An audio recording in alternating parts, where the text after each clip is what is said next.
I'm in a playful mood today because yesterday, finally, after agonizing over this stuff for months, yesterday I got my first Moderna vaccination. And once you get your first one, then you're pretty much guaranteed your second one 4 weeks later. So say in 6 weeks' time, I could be 95% protected against this virus that's making a lot of people sick and killing a lot of people. So I'm really happy.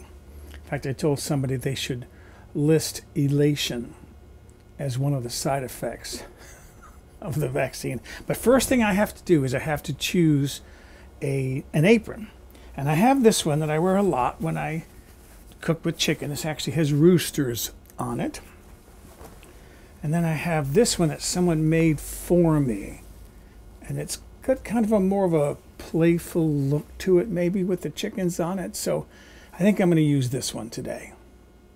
Now I'm going to experiment with something today. This is part of the playfulness. I like to make pesto, but I'm fussy about how pesto is made. A lot of people, they just throw their basil leaves into a food processor and chop it up, and they call that pesto. Well, I'm sorry, but it's chopped basil. To get a really good flavored pesto, you have to crush the leaves to release that juice. And so I use a whacker spoon. This is kind of like a hammer. And I put the leaves along with the nuts and the garlic in a plastic bag, and I hammer it down until the contents start to look pretty wet. That's releasing the juice. And people have told me, Dennis, why is your pesto so much better than mine? It's because I get the juices moving. That's what flavors pesto. So someone gave me an idea. They said, you've got that Breville juicer. What if you were to juice the basil to get the juice really extracted from the leaves, and then combine the juice with the leaf pulp, right? Put some other ingredients in there like almonds or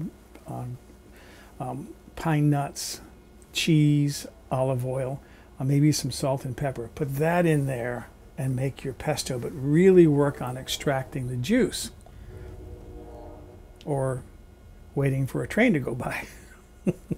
So that's what I'm going to do today. I'm going to experiment. When I got my vaccine yesterday, I went to a place, it's called Tri-County Produce. It's way at the other end of the city, so I never go down there. But I know they have basil there, and you can buy it in a 1-pound bag. So that's what I did, was I bought a 1-pound bag of basil yesterday. So let's start extracting the juice from basil. So here's my juicer. Here's my 1-pound bag of basil. And I'm going to take out the larger stems, but I'm going to use the stems toward the end to force the last of the leaf pulp out. And there'll be some juice in the stems. How good that will be, I don't know. But just to get started here, let's see, open this up. Haven't used this juicer in, well, it's been like almost a year. This is on, and it's starting to go.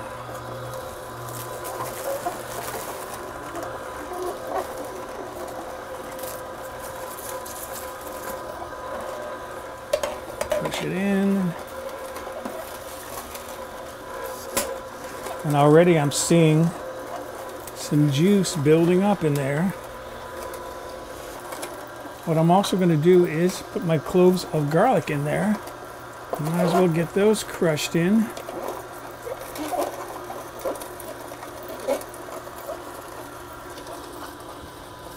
And then just keep going with my basil. I'm putting the last of the leaves in now.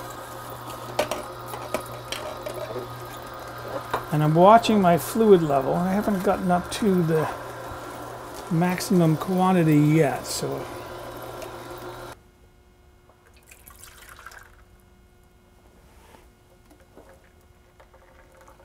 I know if you run it a little bit, sometimes you can just get a little bit more juice out.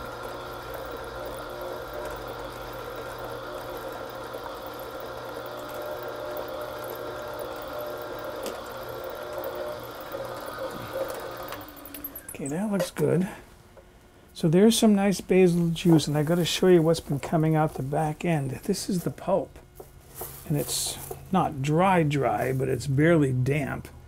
And I'm going to put that in a separate bowl. But before I do that, I'll close this up again. I want to start putting in the stems. Toss the last of that in there and get the liquid out of the stems, and then I'll watch the hopper, this exit port, to see what happens when the stems start to come out.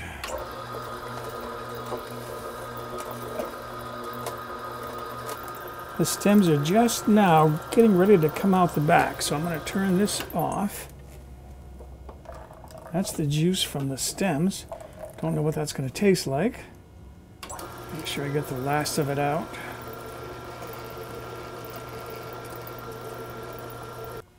There's the juice. That's my basil juice right there. And then here's the pulp that I'm going to use to make my pesto by combining these two. So here's the juice now. I got just over a cup of that delicious looking pesto juice. Make sure I get every last bit of this deliciousness out of that. Okay, there's my pesto juice. This is the pulp from all of that. Gonna put that in and then just start mixing it. And that pulp also has in it the pulp from the garlic, and garlic juice went into the pesto juice. And just mix this around until basically it's like I'm rehydrating all of that crushed, all of those crushed basil leaves. Okay, what I've got here now is some ground almonds. You can use pine nuts, you can use walnuts, whatever you like. I also have pecans that I could have roasted. I'm going to work some of this in there. I'm not using anything by measurement. If you want measurements, I have on my website, mobilehomegourmet.com, and also here on YouTube, I have a video on making 4 different kinds of pesto. It's probably not going to taste very good, but I want to taste it for garlic. So get my infamous red handle tasting spoon out. I want more garlic in there. I have some better than bouillon garlic base. It's roasted garlic. I'm going to put some of that in there. Work that in. Quite a bit, because I didn't use a whole lot of garlic cloves when I made this. Okay. Again, a little bit of a taste. This has been in my mouth once already, so I'll just put a piece on my spoon. Now that's starting to get a nice garlicky flavor. Ooh, that's good. That is good. All right, I've got some extra virgin olive oil. I'll move that out of the way. Start pouring some of that in there. That's looking good. And there's one more ingredient that has to go in this, and that is some grated cheese. You can use Romano, you can use Parmesan. I happen to have Romano. I grated this up this morning. I actually shredded it, and then I put it in my food processor. This makes me think of my grandmother, my mother's mother, when she would cook. This is how she would cook. And Mom would ask her, "How much are you putting in there?" "Oh, just enough." "Well, how much is enough?" "What do you mean, how much is enough?" "Enough is enough." They were Italian. They were Italian. Red handle tasting spoon. Again, it's been in my mouth once already, so do that.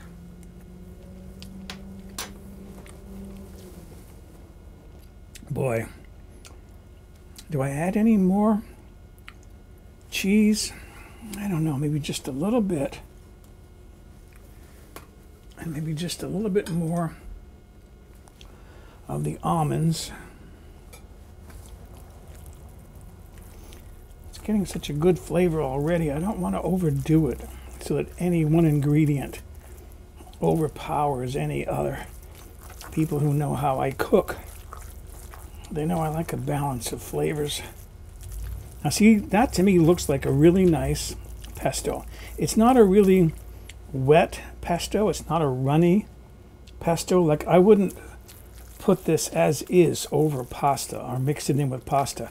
I would make an oilier pesto for pasta. But if I don't want it to drizzle out of whatever food I'm using this in, like, I like to make a lot of lamb with pesto, in which case this is the way I like my pesto. Not too wet. One more taste. And then I might adjust this with a little bit of salt, maybe some pepper. Although those ingredients aren't typical for pesto.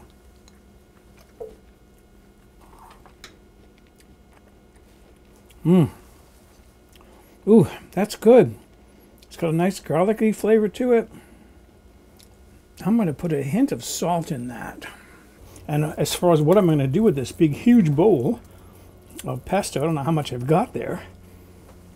Between the oil and the 1 pound of basil, I probably have close to 1.5 pounds of pesto. I'm going to put this in little packets and freeze it. And then I'll have pesto to use later. Now my plan, as I said, was to do some chicken. So I've got a chicken thigh here, boneless and skinless. I'm going to spread some pesto inside.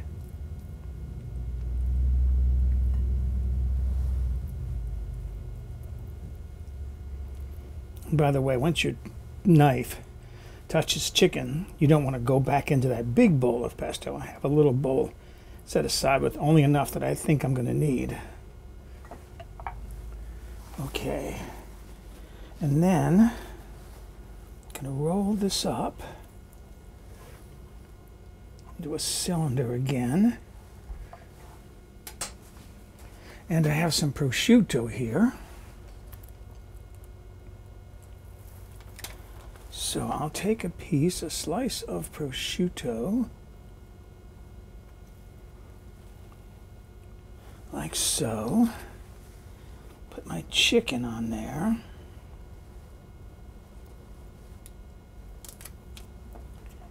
And then just roll it up in the prosciutto. And then what I have here is, I have a little canister that someone gave me that I keep my twine in. So I'll cut off some twine. And I shouldn't need to tie this a lot. Just one loop around should be enough. So I'll go through 3 times to do a surgeon's knot.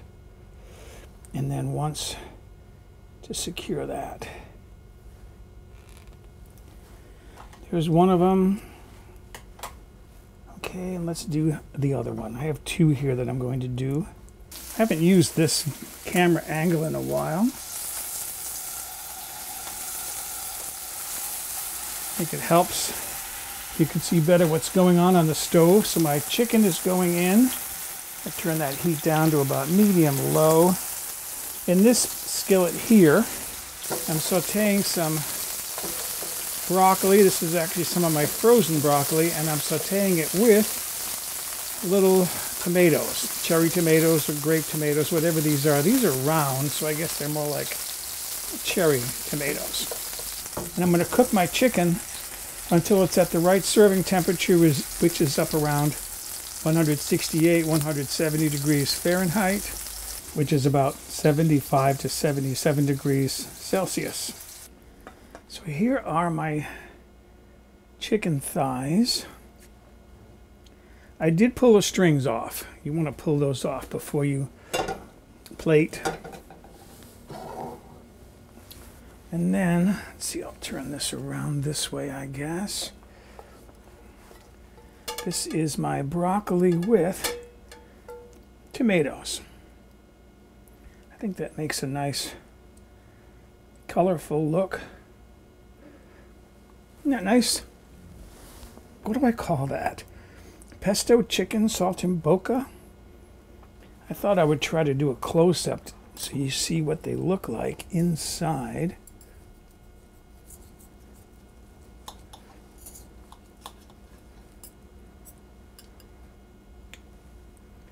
So there's your chicken with the pesto inside, all cooked together. Can hardly wait to see what this is going to taste like. Gotta say, it looks good on the plate. Try my chicken first.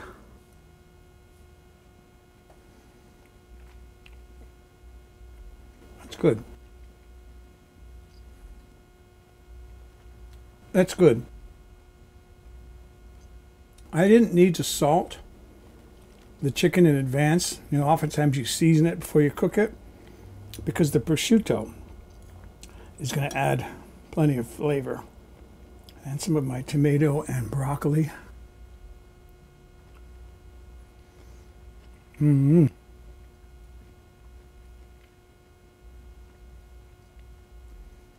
Okay, that's delicious. So excuse me, I'm going to go enjoy a late lunch of my pesto chicken saltimbocca.